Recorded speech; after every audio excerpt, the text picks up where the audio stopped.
And what are we meeting for today? We're meeting about Trayvon Martin and trying to get some more attention to the fact that this young man was shot down, cold blood, without any weapons by a Caucasian white man, and still no charges have been brought forward. I think what we would like to do today is to see if Governor Scott will force the issue a little bit more. What today is to draw attention to what's been going on.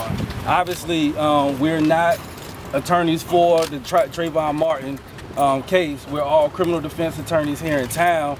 And I mean, we're attorneys for the community pretty much. This is what we do. We represent the people in Tallahassee and throughout the state. And what we've seen with this case is a huge difference from what we see every day in the courthouse.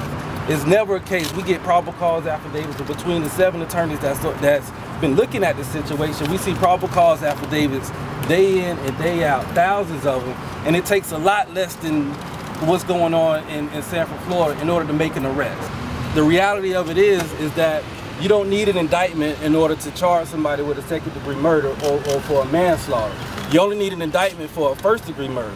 So all they need to do is arrest Zimmerman at this point.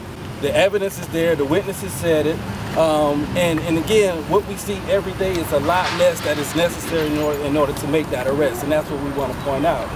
We want to make sure that this investigation is an independent one. That is not one where they just take the information from the Sanford Police Department and forget about it. And number 2, we want to form a task force, to have the governor form a task force to make sure that something like this doesn't happen again. Trayvon Martin is dead because of racial profiling, period. We all deal with it every single day, and we want the governor to pay attention to that. So what we're going to do is walk to the governor's office.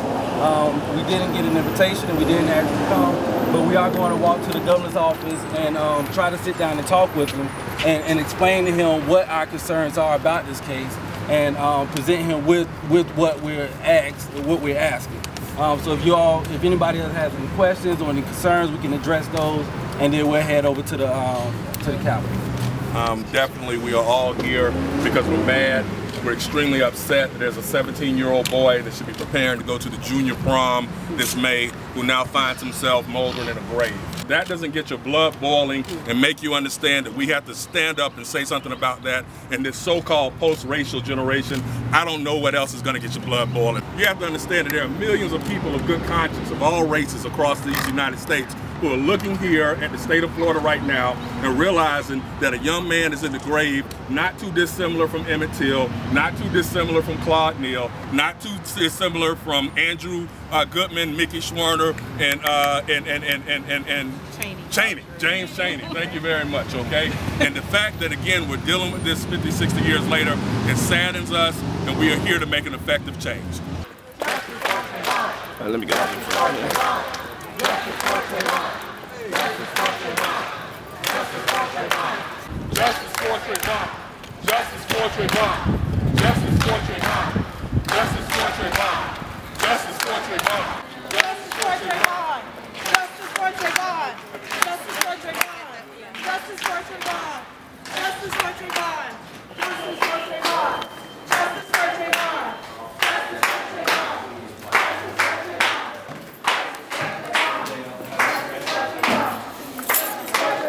Should be able to than anything else. We are all citizens. All citizens should be treated alike, no matter what, under the law. In this case, although there is a racial component, there's a bigger issue here, and that is of right and wrong. In this case, clearly, there has been a wrong that has been committed. The governor of this state, a state that's so heavily dependent upon tourism, ought to do everything that he can to ensure visitors to this state that this state is a safe place to be for everything. What do his powers and abilities allow him to safeguard the citizens? Well, he can appoint, in this case, he can appoint a special prosecutor. That's one of the things that we're here for. Okay. A special independent prosecutor. There have been other issues that have come forth that the governor has had his input in terms of voting fraud. The governor has made sure that he had input in that. In terms of Robert Champion, the death of the member of the Florida A&M's band, he made sure that he had input in that. Even calling for the president of Florida to interview the fire. So in many ways, he can have input and an impact in this issue.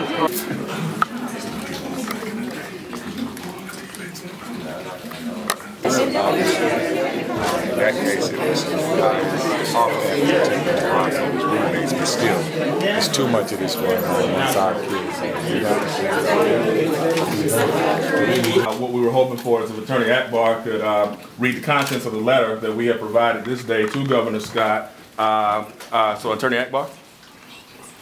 The letter is dated March 20th, 2012. Dear Governor Rick Scott, first of all, we will ask the investigation and an arrest of the men responsible. Despite the efforts of law enforcement, Hello, Governor Scott. Hey. You guys should ask him to turn down the air conditioning a little bit. You're going to have this many people here. Yes, sir. Good afternoon. I was actually reading the letter that we were addressing to you, and I just asked if you could listen to the letter as I read it aloud, and if you can address some of the concerns that we have. Thank you. And again, well, I'll start over from the beginning. Dear Governor Rick Scott, first of all, we would like to thank you for intervening in the Trayvon Martin case by asking the FDLE to assist the 18th Judicial Circuit State Attorney's Office in their continued investigation of this case. We, however, have many more concerns in regards to this case and feel that your office can be much more involved than you have been a month after Trayvon's killer after a month of Trayvon Martin's killer walking free and the parents of Trayvon having agreed. It's always easier to read with about 150 people. Go slow. And the parents of Trayvon having to grieve day in and day out with knowledge of that. In 1955, in the deep south of Mississippi, a 14-year-old black boy was brutally murdered at the hands of racist men who did not like the fact that this young boy whistled at his wife. Unlike Trayvon's case, law enforcement... Is that the one in Tallahassee? That's No, that's Emmett Till. Yes, sir. There was one here, right? There was one nearby. Claude Neal was lynched in Mariana in 1934. Yes, sir. Despite the efforts of law enforcement, those men were acquitted by a jury. The death of young Emmett Till was the alarm that awoke a sleeping nation. The face of racism was a monster and its consequences were brutal. It took the senseless killing of Emmett Till to fuel the civil rights movement, which we all know brought about tremendous change in social equality for black people. Just as Emmett Till's death was not in vain, we do not want Trayvon Martin's death to be in vain. Without an expeditious arrest and an independent, unbiased investigation, his death can certainly turn out to be in vain. The Sanford Police Department, under the direction of Chief Bill Lee, has proven to be dishonest and ineffective. FDLE's assistance is not enough. FDLE needs to do an independent investigation. This investigation needs to start with the arrest of the vigilante watch commander Zimmerman. Between the 7 attorneys who have signed this letter, we have seen thousands of probable cause affidavits, and the majority of which had less evidence to effect an arrest. Furthermore, this case exposes 3 problems with the criminal justice system that needs to be addressed by your office. These problems are racial profiling, the abuse of police discretion, and the abuse of prosecutorial discretion. Trayvon Martin is dead because of racial profiling. Death is the ultimate and most final result of a problem that has plagued our community for centuries. It can no longer be ignored. The same goes for the abuse of police and prosecutorial discretion. George Zimmerman is walking free today because of this abuse. From what we see on a daily basis, this abuse has a tremendous impact on black men. So we write you to request that you make sure the FDLE does an independent as opposed to a supplemental investigation into the murder of Trayvon Martin, and to appoint a special prosecutor to vigorously prosecute this case. Finally, in order to ensure that we will not return here again, your office should form a task force addressing the problems of racial profiling and the abuse of police and prosecutorial discretion. And it's signed by myself, Attorney Mutaki Akbar, Charles Hobbs, Esquire, Annabelle Diaz, Esquire, Devon Brown, Esquire, Craig Brown, Esquire, Ian Nesbitt, Esquire, Jamie Coleman, Esquire, and Stephen Knight, Esquire, all criminal defense attorneys here in town. Here, here.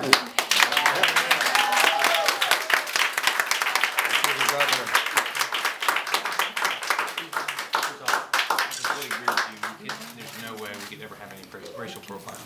I can't imagine anybody that believes that we'll ever be doing that. And so and that's something I care deeply about. With regard to this case, you know, I'm optimistic. Maybe you've already come to the conclusion Sanford's not going to do the right thing, but here's my belief right now. You know, I'm going to continue to monitor it, and I'll do everything I can to make sure justice prevails. But we have the Sanford police involved. We've got FDLE assisting. If FDLE has to do more, if you look at the other things where FDLE has gotten involved, where they need to do more, you know, they came to me and they did more. So if they need to, they'll know. I mean, I think I've done this for them once to do it. So if they believe that they need to be more involved, I'm very comfortable they will. And if something that comes out that's not happening, just let me know. Finally, you know, the FBI is involved now. You know, I think all these things together, the right thing will happen. Unfortunately, everything we have to do is better to go through a process, which is what we're doing. But I mean, you look at the other things I've tried to do in the state. I think we ought to be looking at things. With regard to the task force, I think the right time, if we're going to do a task force, is once they finish the investigation, not before. I mean, I think you want to go through. You want to have the appropriate law enforcement officer or agencies do the investigation first. Then, if it makes sense, you do a task force. You don't do it first. So that's the process I'm going to go through. But you know, look, I hope there are no racial profiling. I hope there's that there was nothing like that. You know, we all do. But we all know that exists. Yeah. Justice delayed, justice denied. Well, no, look, everybody, let's think about it. Everybody in this room wants justice to go through a logical process. We, you know, but as criminal defense attorneys, we've seen them prosecute instantly. Yeah. I mean, and charge and arrest instantly with less probable cause. And that's the issue here. They're being, leave it to the jury to decide. I'm optimistic, and I'll go. I'm going to monitor it. I'm very comfortable that the FTLE is going to do the right thing. They're not going to let somebody do something wrong and get away with it. It's not going to. I don't believe it's going to happen. My experience, and I think everybody that I know has ever dealt with FTLE, they know that they'll do the right thing. But we're more concerned with the Sanford police. I'll be glad to. I'll be glad to sit down anytime that y'all want to sit down, because I do not, you know, no one wants to be governor of a state that does the wrong thing. I clearly don't want to be governor. And I'm glad, Governor, you said that, because although we do believe that race is an element in this case, there's a bigger issue, and that's right and wrong. And in this case, we feel that something very wrong has been done. And the eyes of not just this country, but the eyes of the world are watching. Absolutely. And I believe, I mean, look, we all want the right thing to happen. Yes. And I'm not going to stop. We know you're not. And one of the things that we felt was concerned, I had an opportunity to speak with a member of your staff in your general counsel's office this morning and yesterday. And one of the things we think that, number one, we thank you for coming out and meeting with us this afternoon, because you didn't have to. We still would have protested, but. That's right. All you want is look. I want the right thing to happen. Sure. Okay. Sure. If it was your child, you said it. You got it. If it was the right thing to happen. But one of the things we want to make sure that, because we know that you've worked hard the last 14 months to get the economy back on track here in Florida, and the longer that these things go unaddressed with regards to not just the Trayvon Martin case, but the concerns we have about racial profiling in general, you're going to have a lot of people across the country who are thinking, okay, well, why don't we boycott? I'm a fifth generation Floridian. I don't want to see that happen. So, you know, look, there should not be any racial profiling anywhere. Okay. Nevertheless, I mean, so if there's instances of it, tell me. I mean, I'll deal with it. The problem is the international law also. Yes. The law itself allowed this. Exactly. Where he can feel empowered that he can take the life and claim self-defense. Perhaps that's. I did an interviews this morning after cabinet. Somebody asked me that, and if there's something wrong with the law that's in place, I think it's important that we address it. But that's why the task force is, you're saying wait till then, but the task force is not just about this situation, but to stop something like this happening again, period. No matter, even if justice is done, we need a broader look. So that's why we're asking for the task force, not to wait 2 months, 3 months, 4 months, whatever the decision. It's needed now, it was needed before. This has brought it to the forefront, and we need it. The law has to be revisited. Here's the problem with doing it out of order, okay? The problem with doing it out of order is we know what would happen. If you put a task force in place right now, what would happen? What they'd focus on is one thing, this case. Well, we got to, if it makes sense at the end of that, to do a task force, I don't want anything. I've gone to 12 law enforcement officer funerals. No one likes that. I mean, those families, I've talked to most of the families that have lost individuals in Afghanistan and Iraq. I mean, it's devastating families. You lose a loved one, it's devastating. Now, it's even worse when you, if you know, you see somebody did something wrong. But I also think it's right that we should go through a logical process and then make sure the right thing happens. That's what I'm committed to. Well, Governor, how do you feel about modifying the standing ground law? Because from my understanding, most, if not significantly, all of the people that have been killed were unarmed. Right. And we're talking 47 African American men to count to date, and that's totally unacceptable. Because if what's happening is it's being abused, that's not right.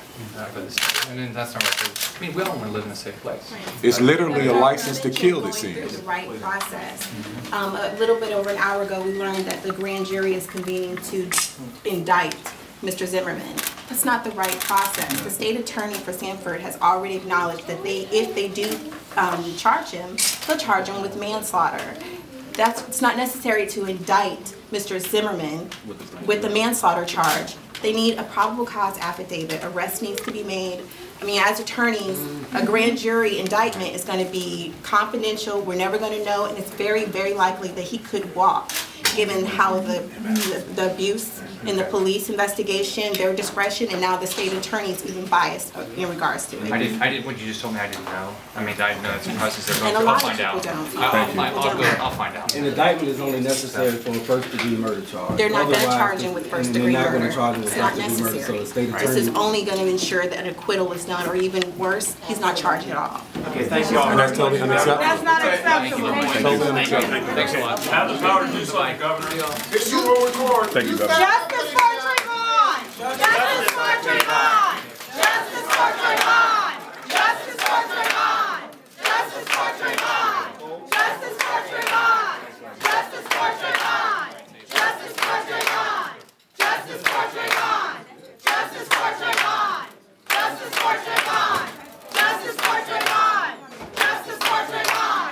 Justice for Trayvon! Justice for Trayvon!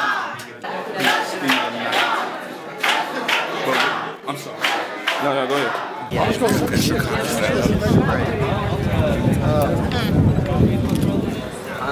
I give him 2 snaps in the circle for that. Actually, he will come out here. I mean, he seems unaware of what was initially going on in terms of what's been going on in the last hour or so. So I'm glad that he's now been made aware of it, and I hope that he acts on it and convenes with his counsel, his attorneys on his staff, and really learn what the process is. He mentioned the right process, but it seems like he's unaware of what that process is. When it comes to a manslaughter charge, you don't need to indict anyone.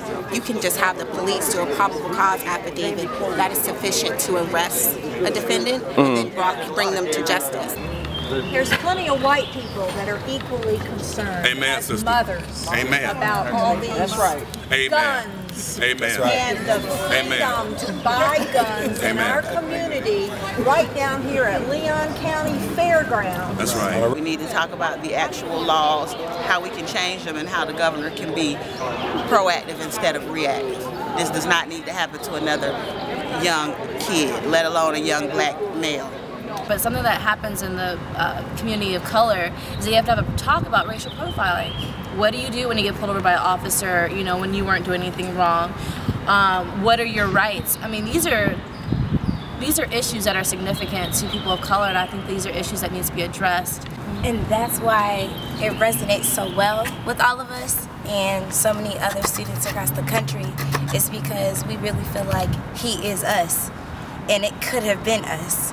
So if we don't fight, because clearly the Sanford Police Department won't give us justice, we have to demand it for ourselves, and we have to stand up for something for ourselves. Because I work with teenagers every single day. When I first heard about it, I just thought about, you know, what if that was one of my kids that I work with, that I interact with. So I'm very happy that attorneys Pataki, everybody taking the lead on this. I just going to support everything that they're doing in a positive avenue. We need the national attention. We got to get the world attention, and that's just what it is, because we've seen this too many times. Our parents have seen it, we're seeing it, and somebody has got to get the attention, and we've got to get involved. We really do. So we need all the support we can get to stop this. A simple text, a simple tweet, showing up and using your voice, all of that is important. And it's sad that, like, we won't see anything happen until we all unite to do this. I think it's very easy to somehow to be reactive and to deal with these incidents as an incident, and to let the incident like somehow dictate the response. But when you define it as a systemic kind of issue, then of course you could begin to like deal with it on a broader thing. And I think that the way that you defined it with the governor, that somehow you would not let him somehow like wiggle out of it simply just by defining it as an incident. I thought it went well. We appreciate the fact that Governor Scott came out. He at least heard our concerns, heard the issues that we had, not only with Trayvon Martin specifically, but the problems with the system as a whole in general. So the fact that he heard us and the fact that he gave us an invitation to come back, which we will take him up on, I think that made it a positive outcome for what we, and the outcome that we intended to get, and maybe more so because he actually came out and spoke to us. I agree with Mataki that we came over because we committed to justice, and we had hoped to meet with him, but we did not believe that he would come out. He did. He engaged in what I thought was sincere dialogue. We've also learned that there are a lot of things that he just doesn't know, and like Mataki says, the three of us, as well as all the attorneys who are with us today, we're going to do the best we can to help educate him on these issues so that we can stop young black men being killed prematurely due to race. Well, I think that it's bittersweet. I mean, we can never lose focus that a life was lost, and that's what brought us here. I think that in terms of this issue, I think it's just the first salvo. I think we have a long way to go in this state and changing the hearts and minds of those that are the decision makers into making better decisions, using discretion in a more fair way to make sure that we have a fair outcome. Justice for Trayvon. Justice for all. It's our turn to step up to the plate. It's our generation. It's our generation of the civil rights movement. It's our turn to step up. My skin shouldn't be my sin.